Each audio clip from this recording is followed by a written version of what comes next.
Muchísimas gracias. Bueno, en primer lugar, agradecer la invitación del Instituto Colombiano de Derecho Procesal para participar en este congreso. Es para mí realmente un verdadero honor participar en él, especialmente al maestro Jairo Parra, de quien permanentemente aprendemos en nuestro Instituto Iberoamericano de Derecho Procesal.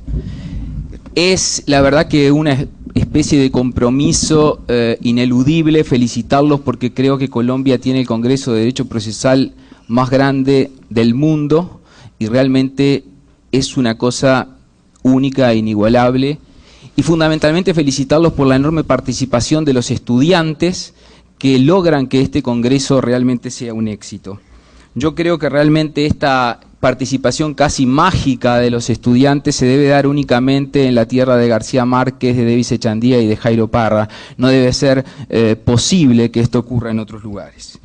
Quiero además agradecerles por el recibimiento aquí en este lugar maravilloso que es Cartagena. Cuando llegué antenoche muy tarde y venía en el taxi viendo las murallas iluminadas, tuve esa especie de sensación que seguramente debe haber tenido Aureliano Buendía cuando su padre lo llevó a conocer el hielo, porque realmente me sentí absolutamente fascinado por el encanto de esta ciudad que espero mañana poder recorrer. Bueno, me han pedido que yo me refiera a algunas lecciones aprendidas en el proceso por audiencias en Uruguay. Uruguay, un pequeño país allá perdido al sur del mundo, con 3 millones de habitantes, tuvo la osadía hace 20 años de implementar una reforma procesal civil tomando como punto de partida o como modelo base el Código Procesal Modelo para Iberoamérica. En ese marco, entonces, yo me voy a referir a las lecciones que hemos ido aprendiendo a los golpes, con muchas dificultades en estos 20 años de aplicación. Mi exposición básicamente se va a centrar en 3 aspectos: los principales puntos de la reforma procesal, las lecciones aprendidas con sus luces, sombras y desafíos, y los resultados obtenidos en estos 20 años de aplicación. Y lo voy a hacer permitiéndome alguna licencia de escaparme en algunos aspectos del ámbito del derecho procesal estrictamente y referirme también a algunas otras cuestiones vinculadas. Y teniendo en cuenta que, bueno, que estamos en un contexto de análisis de derecho comparado e internacional. Pero debo hacer una prevención, y es que es importante tener en cuenta que las lecciones aprendidas en un país no son trasladables automáticamente a otro país, y que la realidad de cada país es distinta, y que muchas veces esas realidades distintas requieren soluciones distintas. ¿Cuáles son los principales aspectos de la reforma procesal uruguaya? Bueno, tener en cuenta cuál era la realidad antes de la reforma. Esto no es novedad para nadie. Teníamos un proceso lento, escrito, formal, burocrático, heredado de la vieja ley de enjuiciamiento civil española, con ausencia de inmediación, con una multiplicidad injustificada de estructuras. Para cada cuestión teníamos un proceso, como si el tema central estuviera en tener procesos distintos para cada cosa. No había publicidad, el juez delegaba sus funciones jurisdiccionales. Era el proceso un caldo de cultivo espectacular para el abogado malicioso, como decían ayer, el abogado que interponía chicanas o dilatorias, y teníamos enormes carencias de infraestructura, gestión y recursos. En el año 1989, frente a esa realidad, Uruguay adopta como ley, con algunos ajustes, el Código Procesal Civil Modelo para Iberoamérica, y hace una reforma procesal que abarca casi todas las materias no penales. Por eso la denominación Código General del Proceso, porque abarca la materia civil, la materia comercial, la materia laboral, la materia de familia. Realizamos una simplificación de las estructuras procesales y creamos un proceso que le hemos llamado mixto por audiencias, porque en realidad, si bien la oralidad es el corazón, el centro de la reforma, hemos tomado también para algunos actos procesales la forma escrita, fundamentalmente para los actos de proposición, demanda, contestación, etc. El juez tiene un rol de verdadero director del proceso, aunque acotado ese rol de director a los hechos que únicamente pueden traer las partes al proceso. Hemos eliminado las pruebas tasadas, la prueba se valora de acuerdo a las reglas de la sana crítica, y tenemos una vigencia plena de inmediación en un sistema procesal de doble instancia, más allá de toda la discusión de si el proceso oral es mejor que sea en tribunal de instancia única, colegiado, o es mejor un sistema de doble instancia. Yo creo que hoy en Uruguay sería implanteable decirle a los abogados de establecer un sistema de instancia única, salvo para pequeñas causas. La segunda instancia o la doble instancia es un valor muy importante en nuestro país. ¿Qué resultados tenemos hoy, 20 años después, ahora ya casi 21 años después de la implementación? Bueno, Hemos logrado una reforma general de los procesos no penales, como les decía, hemos logrado una simplificación de todas las estructuras, se ha logrado un cambio de mentalidad de los operadores jurídicos. Ya resulta curioso, pero cuando uno va a litigar se da cuenta de que más de la mitad de los abogados con que se encuentra nunca ejercieron en un sistema escrito. Yo que ejercí en el sistema anterior y ejerzo ahora en el nuevo, cómo cuesta entender muchas veces los planteos de quienes nunca tuvieron en su cabeza el esquema de la escritura, por suerte. Y esto es muy importante. Tenemos vigencia plena de la inmediación, tenemos un número razonable de jueces, estamos aproximadamente en un juez cada 6.800 habitantes, lo que desde el punto de vista internacional es una cifra razonable y adecuada.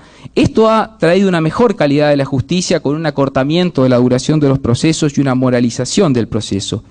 Y fundamentalmente hay un contralor y una convicción de los justiciables en que este sistema es muchísimo mejor que el anterior. Se ha modernizado entonces el Poder Judicial y en una investigación que hicimos hace 2 años donde se encuestaba a abogados, a jueces y a justiciables, no había absolutamente nadie que planteara como alternativa eliminar el proceso por audiencias. Por supuesto se hacían críticas, cosas a mejorar, pero nadie planteaba como una posibilidad eliminar las ventajas de la oralidad. Pero también es cierto que 20 años después tenemos problemas, tenemos riesgos y tenemos desafíos, y es por eso que ahora yo me voy a referir a cuáles han sido en estos 20 años algunas de las lecciones aprendidas. La primera lección que aprendimos fue que es imprescindible una visión integral de la transformación de la justicia civil. La justicia civil debe transformarse, pero no solo al impulso de los procesalistas, quienes trabajamos en esto. En primer lugar, hay que tener esta visión integral y hemos tenido éxito en algunas cosas y van a ver que en otras no. ¿En qué tuvimos éxito? Bueno, en encarar la reforma como un fenómeno integral y sistémico, como un trabajo multidisciplinario de abogados, pero también de sociólogos, de psicólogos sociales que trabajaron en el proyecto, definir una adecuada estrategia de reforma. Por ejemplo, lo que se hablaba hoy aquí y también ayer, es necesario que los jueces que lleven el proceso oral no estén contaminados con el proceso escrito. Es imposible en un mismo juzgado tramitar procesos escritos y procesos orales con éxito. Definimos fines coherentes y valores esenciales. El valor esencial que buscábamos era la inmediación, no la oralidad por la oralidad en sí misma, sino la oralidad en tanto inmediación. Pero tuvimos algunos problemas.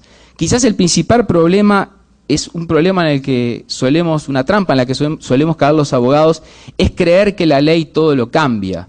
Y realmente la ley no logra cambiar todo y debimos haber descreído mucho del poder transformador de la ley, ya que si a ese poder transformador no se le suma la capacitación, no se le suma los recursos, podemos tener problemas. Y lo otro, debimos ser más exigentes con la necesidad de recursos para una modernización. En Uruguay se hizo una reforma con muy pocos recursos económicos y por lo tanto no atendimos necesariamente a los aspectos de gestión y de tecnología, y que estamos ahora en esa segunda fase porque nos estamos dando cuenta que los problemas que tenemos están vinculados no a la ley, sino a la gestión y a la tecnología. ¿Cuáles son entonces los desafíos que enfrentamos en esta visión integral? Bueno, tener en cuenta que la transformación de la justicia civil debe ser una política pública vigorosa. En casi todos los países de Iberoamérica el proceso penal absorbe los contenidos de política pública. Es muy fácil poner en la agenda los asuntos vinculados al proceso penal porque la gente lo vincula automáticamente a la seguridad pública, pero es muchísimo más difícil incluir en la agenda social, en la agenda pública, los cambios de la justicia civil. Y lo otro importante es muchas veces muy difícil lograr que la ciudadanía se vincule y participe en los procesos de reforma. Segunda lección aprendida es que es imprescindible contar con una metodología adecuada. Esa metodología no tiene ninguna novedad. Este cuadro, que es muy sencillo, básicamente lo que recoge es que la reforma de la justicia es un trabajo permanente donde una vez que yo realizo el relevamiento, hago un diagnóstico, diseño e implemento la reforma, tengo que estar permanentemente viendo los ajustes que tengo que volverle a hacer. Y hoy, 20 años después, nosotros estamos trabajando en la necesidad de hacer nuevos ajustes, de hacer nuevos relevamientos para realizar nuevos diseños. Y tenemos que tener metas, indicadores, incentivos que sean claros para poder avanzar en la reforma. Como decía hoy, desafíos, la participación y la percepción de la reforma civil como una necesidad ciudadana sigue siendo una materia pendiente. Tercera lección, es imprescindible un plan sistémico para modernizar la justicia civil. Esta lección la hemos aprendido con muchos golpes, porque nos hemos centrado muchas veces en Uruguay en el modelo procesal, pero la verdad es que una reforma integral de la justicia civil requiere atención a atender a la gestión y organización de despacho, a la asistencia jurídica, a la capacitación. Esto es muy importante. En Uruguay estuvimos 2 años o 3 años previos a la implementación de la reforma realizando capacitación para estudiantes, para jueces, para abogados, como único camino de lograr el apoyo necesario para el camino de la reforma.